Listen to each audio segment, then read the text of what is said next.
Hello again, and welcome to the next installment in my ongoing series Deconstructing this book, Scientology, edited by James R. Lewis, and featuring essays and articles by religious scholars, academics, and the like about, you guessed it, Scientology.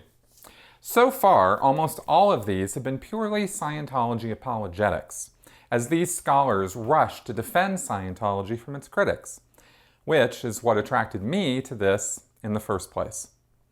This week, it's The Church of Scientology in Sweden by Henrik Bogdan.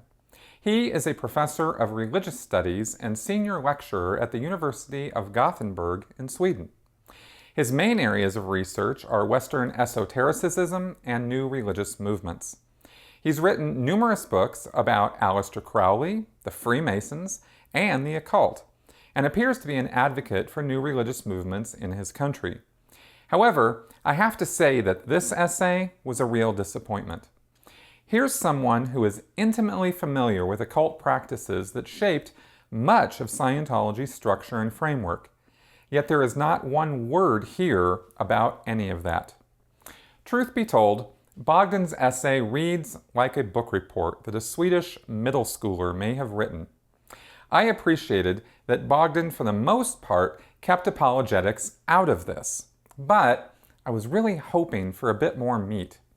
I'll cover some of the more interesting aspects of what he said just to give you an overview of religion and Scientology in Sweden, and comment on a couple of points I differed with Bogdan on. And unlike my tragic foray into French in my earlier videos, this time I'll minimize any attempts to talk Swedish. Bogdan starts with a broad overview of religion in Sweden, which until the year 2000 consisted mainly of the Lutheran Church of Sweden.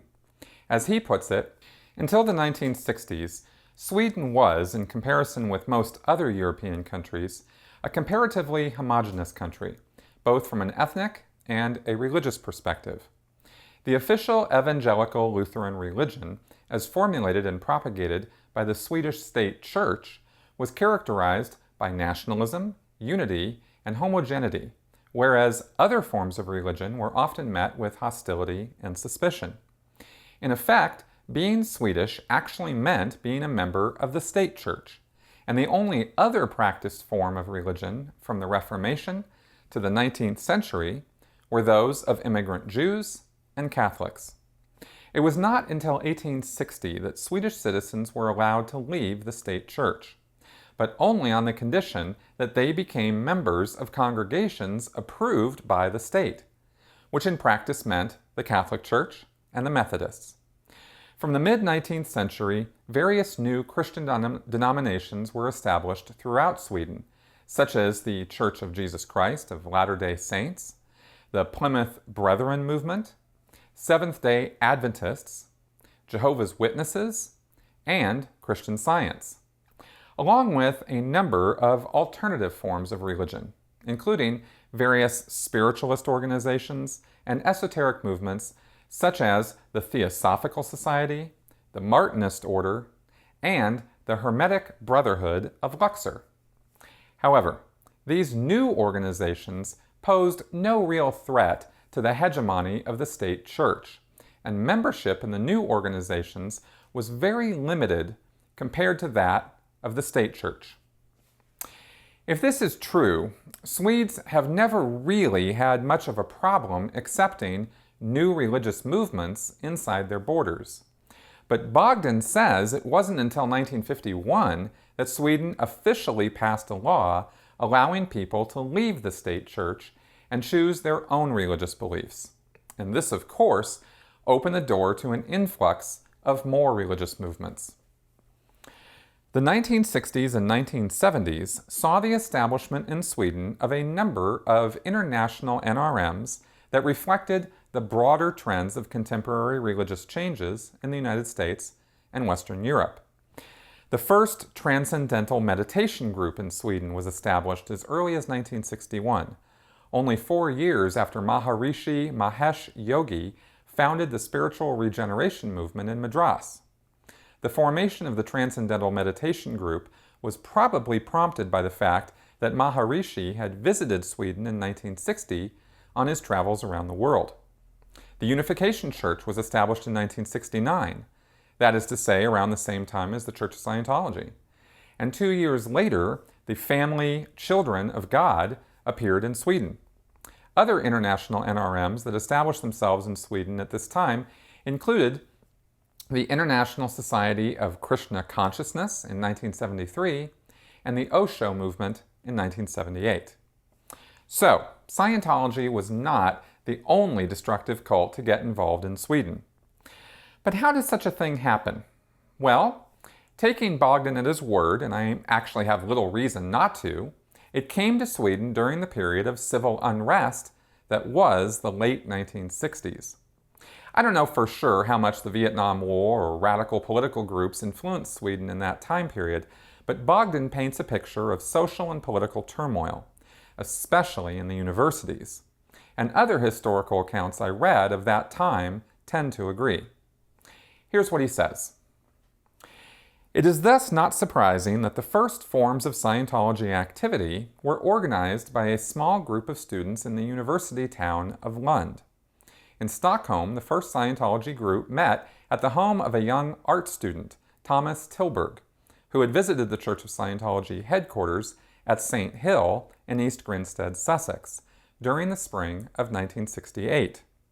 After another visit to St. Hill a few months later, during which he completed a course in communication, Tilburg set up a Scientology group at his home in Stockholm.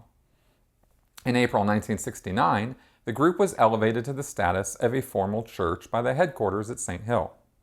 In Gothenburg, the Church of Scientology established itself in a similar manner, with people interested in Scientology traveling to St. Hill in 1967 and then setting up a group in May 1968.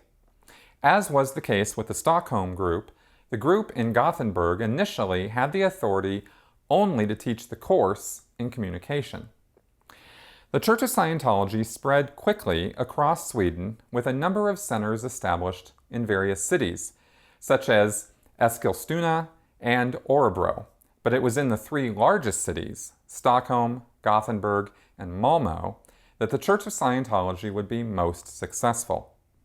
The Church of Scientology apparently attracted a large number of members during the first couple of years, and according to one source, the number of sympathizers had reached around 7,000 in 1970, although it must be stated that this figure appears to be unduly high.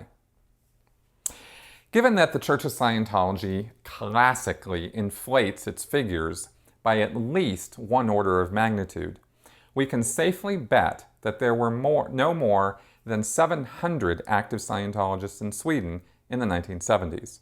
And I doubt the actual figure has ever gone above 1,000. Unfortunately, what Scientology lacks in numbers, it makes up for with a big mouth, and they did gain tax exemption. It would take 30 years for the Church of Scientology in Sweden to be legally recognized as a so-called voluntary organization with a religious purpose. And on November 23, 1999, the tax authorities decided to grant the Church of Scientology tax exemption. The following year, on March 13, 2000, the Church of Scientology was registered as a religious community by the National Judicial Board for Public Land and Funds. So, that's the basic history of how Scientology arrived in Sweden. So now, let's look at the anti-Scientology movement there and Bogdan's less than sympathetic stance about it. Its active role in society has made the Church of Scientology one of the most well-known NRMs in Sweden, but it has also attracted a lot of negative attention. Many of the misconceptions and prejudices found among the public often stem from the yellow press, which has accused the Church of Scientology of being manipulative and dishonest. Chief among the allegations is the notion that the Church of Scientology practices brainwashing and that members are being forced to spend huge amounts of money on the courses offered by the church. The latest trend in the gossip press is to focus on celebrities, such as Tom Cruise, and to emphasize what is often seen as weird or strange in the Church of Scientology. So, right out of the gates, Bogdan is calling the media the yellow or gossip press.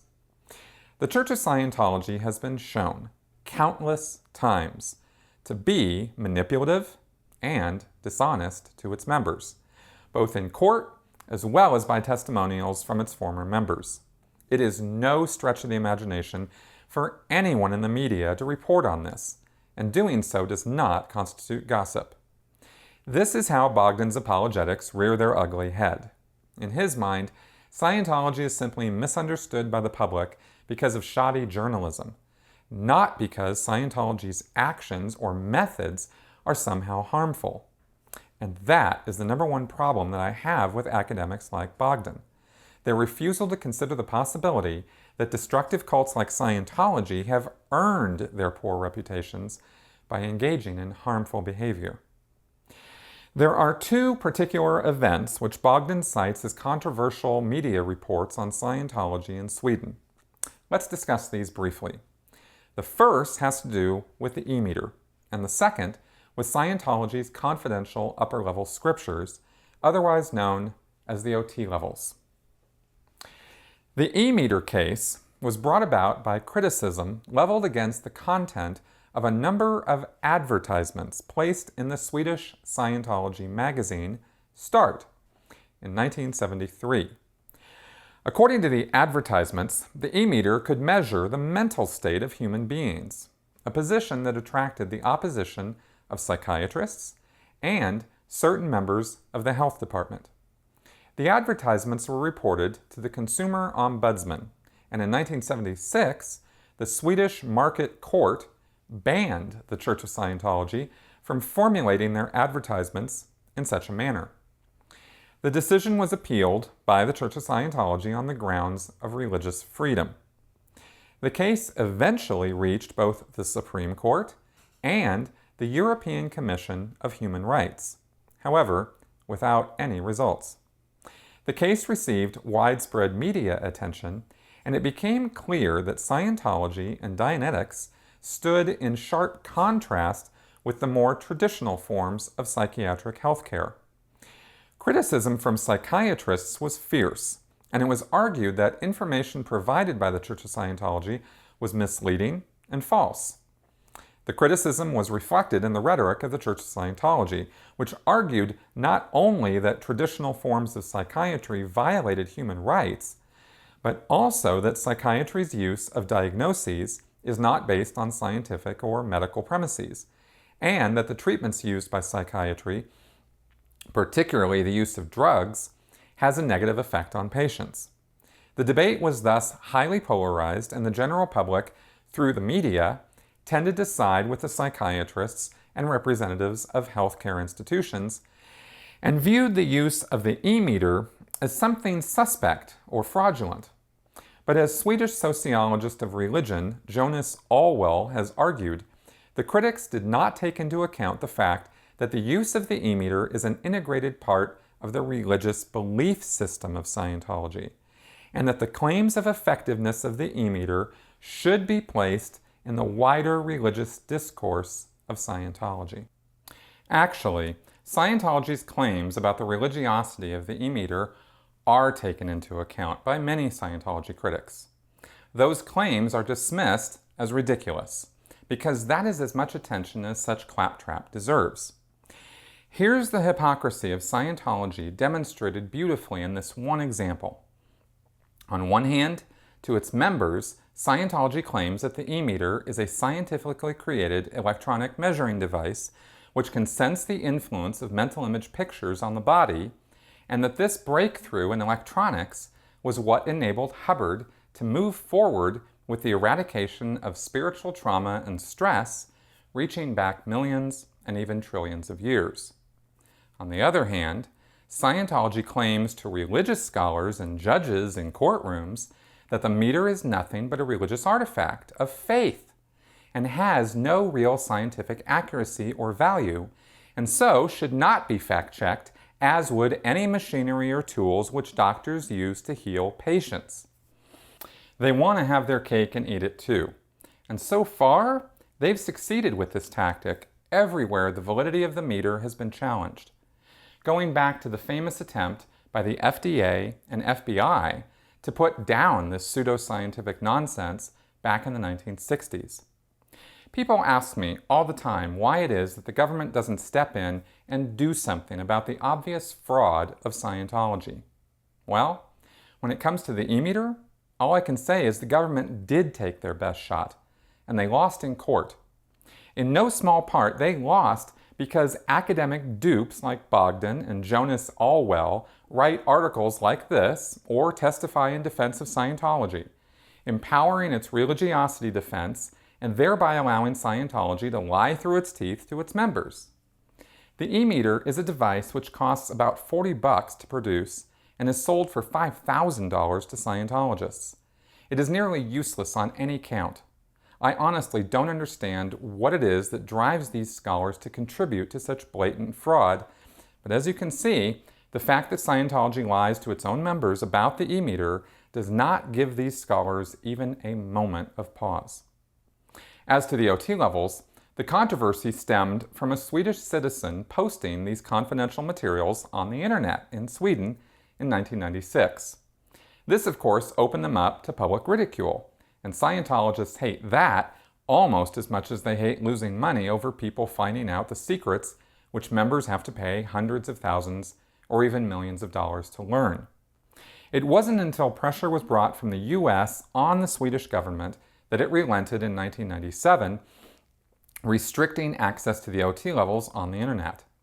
This was later overturned by the Swedish Supreme Court, by the way.